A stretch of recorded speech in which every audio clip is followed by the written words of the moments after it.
Assalamualaikum warahmatullahi wabarakatuh. Perkenalkan kami dari kelompok Pancasila. Di sini akan menjelaskan tentang 10 wajah politik yang bertentangan dengan nilai-nilai Pancasila. Seperti yang kita tahu, dalam hal politik, Indonesia tidak sepenuhnya berjalan sebaik dan sebagus itu. Tentunya banyak sekali tantangan yang akan dihadapi. Banyak sekali di dalam politik kita, mau itu dilakukan oleh suatu lembaga maupun masyarakat, yang bertentangan dengan sila-sila Pancasila. Hal ini tercermin dari berbagai praktik yang menyimpang dari nilai-nilai dasar negara. Seperti contohnya korupsi, intoleransi, pelanggaran hak asasi manusia, dan lain sebagainya. Penyimpangan ini menunjukkan kurangnya kesadaran masyarakat kita dan juga kurangnya rasa hormat terhadap nilai-nilai Pancasila, sehingga perlu adanya upaya perbaikan agar nilai-nilai Pancasila dapat benar-benar diwujudkan dalam kehidupan berbangsa dan bernegara. Untuk itu, kami akan membahas beberapa contoh kasus-kasus yang beredar terkait penyimpangan tersebut. Perkenalkan, nama saya Gabriel Fernando dengan NIM H1051251059. Pada kesempatan ini saya akan menjelaskan tentang jadi figur paling kontroversial karena memanipulasi Pancasila sebagai alat kekuasaan. Pada Webcom Pasanda tanggal 16 April 1980, ia bahkan menyatakan yang mengkritik saya berarti mengkritik Pancasila. Kebijakan rezim Orde Baru melanggar hampir semua sila Pancasila melalui praktik KKN yang masif, pembatasan kebebasan pers, demokrasi sentralistik yang otoriter, dan masa jabatan presiden yang tidak terbatas. Permintaannya juga ditandai dengan penyalahgunaan Pancasila sebagai senjata politik untuk membuka kritik. Terima kasih. Kenalkan, nama saya Ramadan Basya dengan NIM H1051251065. Saya akan menjelaskan tentang ideologi PKI yang bertentangan dengan ideologi Pancasila. Partai Komunis Indonesia atau biasa disebut PKI dianggap bertentangan dengan ideologi Pancasila.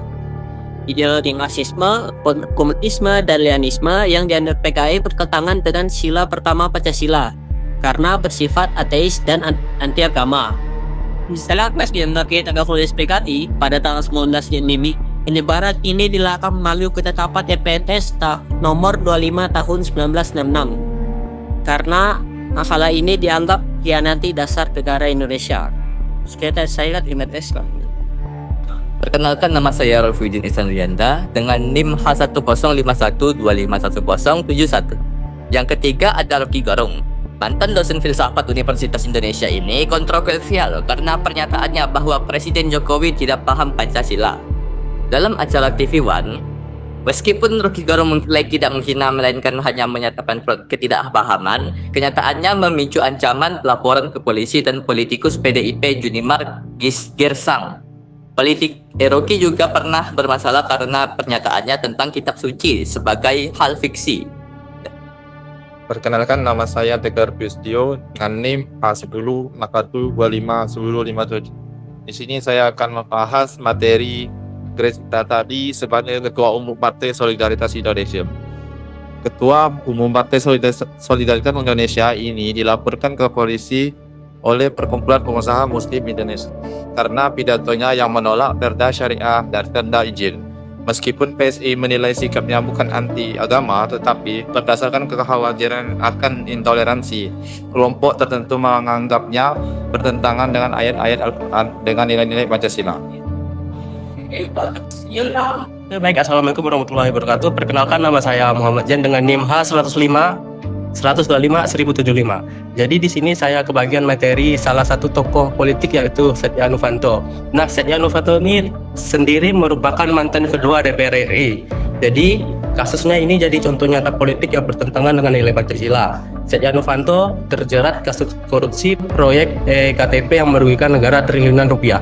Tindakan korupsi ini jelas mencerminkan pola pikir Machiavelli, yaitu menghalalkan segala cara demi kekuasaan dan keuntungan pribadi. Kalau kita hubungkan dengan Pancasila yang sila kedua, kemanusiaan yang adil dan beradab karena merugikan hak rakyat, melanggar juga sila kelima yaitu keadilan sosial bagi seluruh rakyat Indonesia karena uang negara yang harusnya dipakai untuk kesejahteraan rakyat justru dikorupsi. Selain itu, sebagai pejabat publik, perilaku korupsi ini mengkhianati sila keempat, yaitu kerakyatan yang dipimpin oleh hikmat kebijaksanaan dalam permusyawaratan perwakilan. Karena rakyat memilih wakilnya untuk memperjuangkan kepentingan bangsa, bukan memperkaya diri sendiri. Nah, jadi kasus Setia Novanto ini menunjukkan sisi gelap wajah politik Indonesia yang bertentangan dengan Pancasila. Dari sini kita bisa belajar bahwa politik itu seharusnya dijalankan dengan jujur dan adil, demi rakyat dan bangsa, bukan untuk kepentingan pribadi. Perkenalkan, nama saya Muhammad Faiz Duraslam dan NIM H1051 251067. 6. Basuki Cahayapurnama atau Ahok, mantan Gubernur DKI Jakarta ini kontroversial karena kasus penistaan agama terkait penafsiran surat Al-Maidah ayat 8. Kelompok advokat cinta tanah air melaporkannya ke Bawaslu DKI karena dianggap tidak bisa menafsirkan Al-Maidah sebagai non-muslim. Kasus ini memicu polarisasi masyarakat dan dianggap melanggar sila pertama Pancasila tentang ketuhanan yang Maha Esa. Perkenalkan, nama saya Jody Kasela dengan NIM H105-125-1069 nomor 7, Rafael Alun Trisambodo dan keluarga. Pegawai Ditjen Pajak Jakarta Selatan ini mencuat karena kasus penganiayaan berat yang dilakukan anaknya terhadap David, anak di bawah umur yang hingga koma. Sikap hedonisme keluarga Rafael dinilai bertentangan dengan Pancasila yang mengusung semangat kontra hedonisme dan feudalisme. Anggota MPR Subardi menyebut sikap tersebut kontra Pancasila karena tidak mencerminkan moralitas hidup secara kolektif dan adil setara. Baik, perkenalkan, nama saya Adi Yudhistira.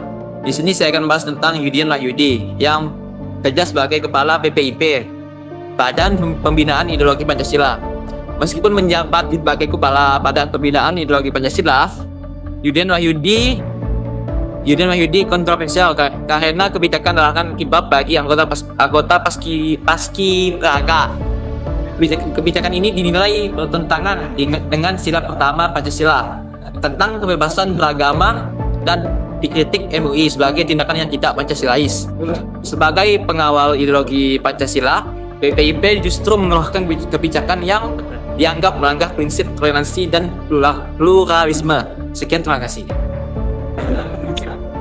Perkenalkan, saya Rita Meldi dengan NIM H1051-251063. Di sini saya dapat materi tentang tokoh-tokoh era SBY yang melanggar kebebasan beragama. Pemerintahan Susilo Bambang Yudhoyono dikritik karena tidak menggunakan kebebasan politik untuk melindungi kebebasan beragama. Meningkatnya kasus pelanggaran kebebasan beragama seperti kasus Ahmadiyah, Syiah, dan penyegelan gereja HKBP menunjukkan pelanggaran terhadap sila pertama Pancasila. SBY dinilai tidak mengambil langkah politik untuk menganulir kebijakan bawahannya yang menghalangi pemeluk agama minoritas. Sekian dari saya, terima kasih. Sebelumnya, perkenalkan, saya Andi Rizky dengan NIM H105-125-1061. Baik, selanjutnya kita masuk ke poin terakhir, yaitu figur-figur politik yang terlibat korupsi sistematik. Berbagai pejabat tinggi yang terlibat korupsi seperti Andi Narogong, Anang Sugiana, Miriam S. Haryani, dan Markus Nari dalam berbagai kasus mega korupsi. Praktik korupsi sistematik ini melanggar sebuah sila Pancasila, terutama sila kelima tentang keadilan sosial. Korupsi dianggap sebagai penghinaan terhadap Pancasila karena menggunakan kekuasaan untuk kepentingan pribadi tanpa memperhatikan keadilan bagi seluruh rakyat Indonesia. Sekian dari materi saya, terima kasih. Dampak sistemik pelanggaran Pancasila bukan sekadar persoalan individu yang salah langkah, tetapi sudah merembes ke dalam sistem politik dan pemerintahan kita. Kita bisa lihat bagaimana manipulasi ideologi sering dipakai demi kepentingan kekuasaan. Korupsi yang terjadi bukan kasus per kasus, melainkan sudah mengakar menjadi korupsi sistemik. Begitu juga dengan intoleransi agama dan penyalahgunaan jabatan yang terus berulang. Fenomena ini menunjukkan betapa rendahnya etika politik sebagian elit. Bahkan rasa malu pun seakan sudah hilang meskipun mereka terjerat kasus. Inilah yang disebut demokrasi bebas nilai. Demokrasi yang seharusnya dibangun di atas etika Pancasila justru berubah menjadi arena adu kekuatan dan kepentingan. Akhirnya lahirlah praktik politik yang hanya mementingkan kelompok tertentu. Dengan istilah sinis seperti politik sengkuni, politik dagang sapi, hingga politik dinasti. Jika dibiarkan, dampak sistemik ini akan terus merusak tata kelola negara, melemahkan hukum, dan membuat rakyat semakin jauh dari cita-cita keadilan sosial menjadi ruh Pancasila.